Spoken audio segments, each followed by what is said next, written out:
নিজের চোখে দেখা কিছুদিন আগে একটা জানাজা পড়িয়েছে, খোদার কসম করে বলছে 6:30 ইন্তেকাল করেছে। হসপিটালের বিল দেনে বালা নাই, 4-4টা সন্তান, অ্যাম্বুলেন্সে ঘরে ঘরে আসবে, 1000-1200 টাকার বিল দেনে বালা নাই। কি বুঝলেন? ক্ষণস্থায়ী দুনিয়া। মুমিনের কম থাকলেও আমি বলি, কেউ যদি এসে বলে হুজুর একটু দোয়া করেন, খুব পেরেশানিতে আছি, আমি তার হাত চুমু খেয়ে বলি তোমাকে মোবারকবাদ, আল্লাহ তোমাকে ভালোবাসে। পেরেশানি তো মালিক দেয়, এই জন্য এটা রহমত মুমিনের জন্য। পেরেশানি দেয় যখন ফেরেশতারা বলে আল্লাহ চাইতেছে চাইতেছে, টাকা পয়সা চাইতেছে, বলে এটা কি? বলে ফাসেক, দে বিদায় কর, বিদায় কর। তার চাওয়া আছে, বিরক্ত লাগে, বিদায় কর, কি লাগে দে। আল্লাহ 10 কোটি দিয়েছে, 100 কোটি দে, বিদায় কর।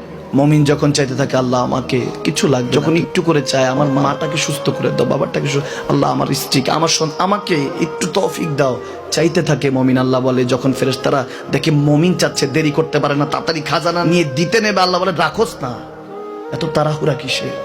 তার চাওয়ার মধ্যে তো প্রেম আছে, একটু চাইতে দেস না।